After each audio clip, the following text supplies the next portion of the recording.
करता हूँ कि बहुत अच्छे से होंगे। आज आप सबके सामने एक टॉपिक लेके आया हूँ जिसका नाम है भारत रत्न। क्या होता है ये भारत रत्न? इस अवार्ड के बारे में थोड़ा सा जानकारी हम लोग ले लेते हैं। चलिए शुरू करते हैं। चैनल को सब्सक्राइब कर लीजिएगा, वीडियो को लाइक कर दीजिएगा। भारत रत्न पुरस्कार देने की शुरुआत कब से हुई है? तो 1954 यानी कि 1954 से हुई है। 1955 में यह पुरस्कार मरणोपरांत दिया जाता है। 1955 से, कब से? मरणोपरांत। आप बताएंगे कि पहली बार किसको दिया गया है? तो पहली बार दिया गया था लाल बहादुर शास्त्री जी को। चलिए, भारत रत्न पुरस्कार का आकार कैसा होता है? तो पीपल के पत्ते की तरह का होता है। खेल जगत में भारत रत्न पाने वाले पहले व्यक्ति कौन थे? तो सचिन तेंदुलकर जी हैं। भारत रत्न पाने वाले पहले वैज्ञानिक कौन से हैं? तो डॉक्टर सीवी रमन थे। मरणोपरांत यानी कि मरने के बाद पहला भारत रत्न किसको मिला है? तो लाल बहादुर शास्त्री जी को दिया गया था। अभी वो क्वेश्चन मैंने पूछा था आपसे। भारत रत्न पुरस्कार कौन से रंग के फीते में पहनाया जाता है? तो सफ़ेद रंग के फीते में पहनाया जाता है। क्लियर?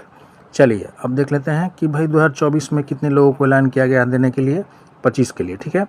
भारत की हरित क्रांति के जनक कृषि वैज्ञानिक सब कोई जानते हैं कौन है? MS स्वामीनाथन। इनको ही मिला है। PV नरसिम्हा राव को मिला है, चौधरी चरण सिंह को मिला है, कर्पूरी ठाकुर को मिला है और लाल कृष्ण आडवाणी को मिला है। लेकिन इनको हमें एग्जामिनेशन में क्रम वाइज पूछ लेता है कि 53वें नंबर का किसको मिला है। अब तक जैसा कि हमें पता है कि भारत रत्न पाने वाले कुल व्यक्तियों की संख्या कितनी रही है? तो 53 रही है। उनमें से देख लेते हैं कि किसको किसको कौन से नंबर का मिला है। तो भारत सरकार ने 5 प्रतिष्ठित हस्तियों, पहला है कर्पूरी ठाकुर, दूसरे लाल कृष्ण आडवाणी साहब, उसके बाद MS स्वामीनाथन, फिर PV नरसिम्हा राव और चौधरी चरण सिंह को भारत का सर्वोच्च नागरिक सम्मान भारत रत्न देने का ऐलान किया है। अब तक भारत रत्न पाने वाले व्यक्तियों की कुल संख्या कितनी हो गई है? 53 हो गई है। कर्पूरी ठाकुर के बारे में थोड़ी सी जानकारी हम लोग रख लेते हैं। तो कर्पूरी ठाकुर का जन्म 24 जनवरी 1924 को बिहार के समस्तीपुर जिले में के पितौंझिया अब कर्पूरी गांव में गोकुल ठाकुर राम दुलारी देवी के यहाँ हुआ था। इनका निधन 1988 में हुआ है। भाई कर्पूरी ठाकुर का जन्म कब हुआ? 1924 में। डेथ कब हुई? 1988 में। लोकप्रियता के कारण इनको जननायक भी कहा जाता है। जननायक किसको कहा जाता है, किनको कहा जाता है? तो लोकप्रियता के कारण कर्पूरी ठाकुर जी को कहा जाता है। उन्होंने 1952 में पहली बार सोशलिस्ट पार्टी के उम्मीदवार के रूप में ताजपुर निर्वाचन क्षेत्र से बिहार विधानसभा का चुनाव जीता था। कौन से क्षेत्र से? तो ताजपुर निर्वाचन क्षेत्र से 1952 में। कर्पूरी ठाकुर वर्ष 1970-71 से 77-89 तक 2 बार बिहार के 11वें मुख्यमंत्री भी रहे हैं। कितनी बार रहे हैं ये कर्पूरी ठाकुर बिहार के मुख्यमंत्री? तो 2 बार। और एक वर्ष 1967-68 तक बिहार के उप मुख्यमंत्री भी रहे हैं, 1967-68 में। ठीक है। वे बिहार के पहले गैर कांग्रेसी मुख्यमंत्री थे, इसलिए थोड़ा इंपॉर्टेंट हो जाता है ये क्वेश्चन। BPSC वगैरह TRE में खूब क्वेश्चन पूछा जाएगा। उन्होंने भारत में पहली बार OBC का आरक्षण दिलवाया। ठीक है। उन्होंने 1977 में मुख्यमंत्री के बाद मुंगेरी लाल आयोग की सिफारिशों को लागू किया। मुख्यमंत्री बनने के बाद वे मुंगेरी लाल आयोग की जो सिफारिशें थी उसको लागू करवाए और उसी के कारण पिछड़े वर्ग को नौकरियों में आरक्षण मिला था। 1978 में उन्होंने एक अभूतपूर्व आरक्षण मॉडल प्रस्तुत किया है जिसमें OBC, EBC, महिलाओं, उच्च जातियों के बीच आर्थिक रूप से पिछड़े वर्गों के लिए विशिष्ट कोटे के साथ 26% का आरक्षण आवंटित किया गया था। तो भाई इंपॉर्टेंट है ये सब चीज़ें कर्पूरी ठाकुर साहब के लिए।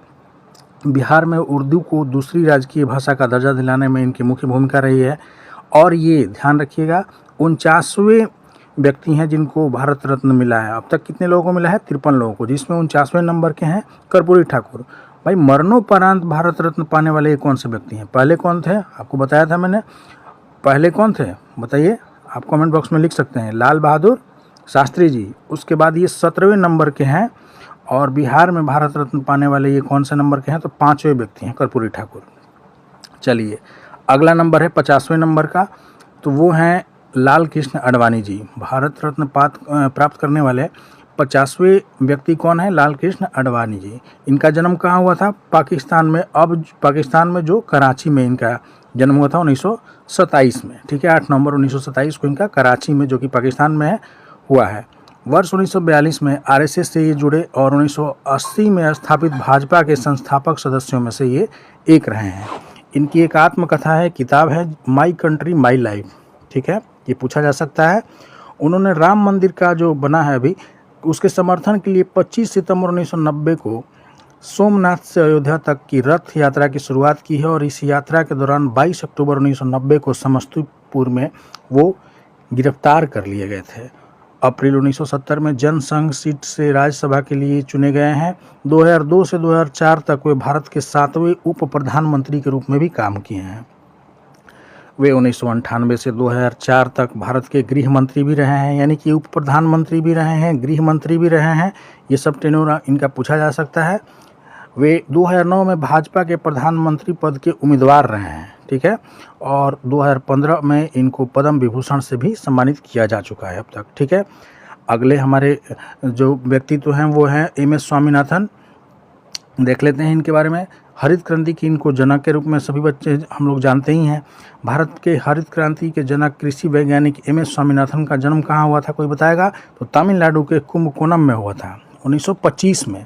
इनकी मृत्यु कब हुई है? तो 28 सितंबर 2023 को चेन्नई में ही हुई है।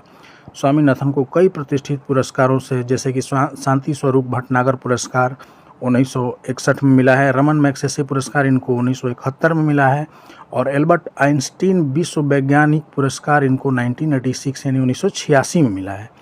इसके साथ ही इनको भारत रत्न के साथ साथ इनको पद्म श्री 1967 में, पद्म भूषण 1972 में और पद्म विभूषण 1989 में इनको मिला है, ठीक है।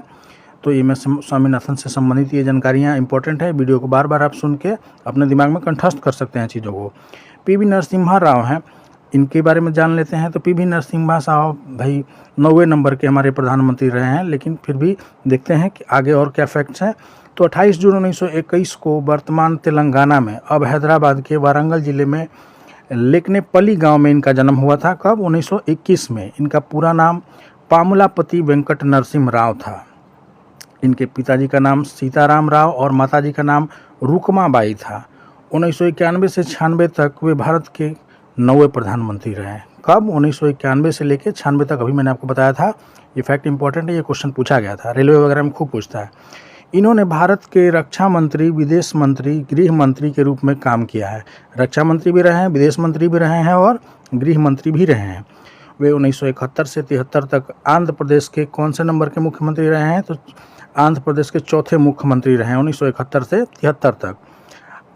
उसके बाद 1973वें 74वें संवैधानिक संशोधन अधिनियम का कार्यान्वयन जो किया गया था पी.वी. नरसिम्हा राव के कार्यकाल में ही हुआ था। तो आप बताइएगा कमेंट में कि 73वां 74वां जो संविधान कॉन्स्टिट्यूशनल अमेंडमेंट एक्ट है वो किससे संबंधित है? अभी मैंने आपको इससे पहले वाले लेक्चर में मैंने पढ़ाया है, ठीक है, इसलिए पूछ रहा हूँ।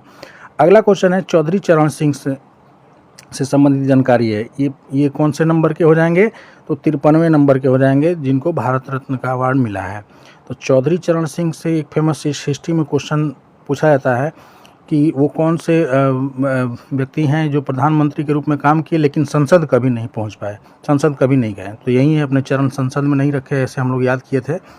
चलिए, चौधरी चरण सिंह का जन्म कब हुआ है? 1902 में उत्तर प्रदेश के मेरठ जिले में के नूरपुर में जाट किसान परिवार में हुआ है। इनकी जयंती पर 23 दिसंबर को राष्ट्रीय किसान दिवस मनाया जाता है। इनकी जयंती पर 23 दिसंबर को राष्ट्रीय किसान दिवस मनाया जाता है। इनकी मृत्यु 29 मई 1987 को हुई थी। पहली बार 1937 में छपरौली से उत्तर प्रदेश विधानसभा के लिए ये चुने गए थे। 1979 से 80 यानी कि 1979 से 80 तक भारत के ये 5वें प्रधानमंत्री रहे चौधरी चरण सिंह। कौन से नंबर के? 5वें प्रधानमंत्री के। लेकिन इस दौरान कभी वो संसद नहीं गए। देखिए आ गया यहाँ पे। वे 1967-68 तक एवं दोबारा 1970 में उत्तर प्रदेश के मुख्यमंत्री भी रहे हैं। तो ये फैक्ट्स हैं इनसे, चौधरी चरण सिंह से, कि भाई ये 5वें नंबर के अपने प्रधानमंत्री रहे हैं, संसद कभी नहीं गए हैं। उसके बाद 1970 में उत्तर प्रदेश के मुख्यमंत्री भी रहे हैं। इनकी समाधि स्थल को किस नाम से जानते हैं, ये भी पूछा जाता है। तो किसान घाट के रूप में जाना जाता है, ठीक है। किसान घाट से कौन संबंधित है? चौधरी चरण सिंह। चलिए, आशा करता हूँ कि ये जानकारी आपको बहुत अच्छी लगी होगी। वीडियो को बार बार देख के आप चीज़ों को अपने दिमाग में कंठस्थ कर सकते हैं। चैनल को सब्सक्राइब कर लीजिएगा, वीडियो को लाइक कर दीजिएगा। मिलते हैं किसी और वीडियो में। धन्यवाद।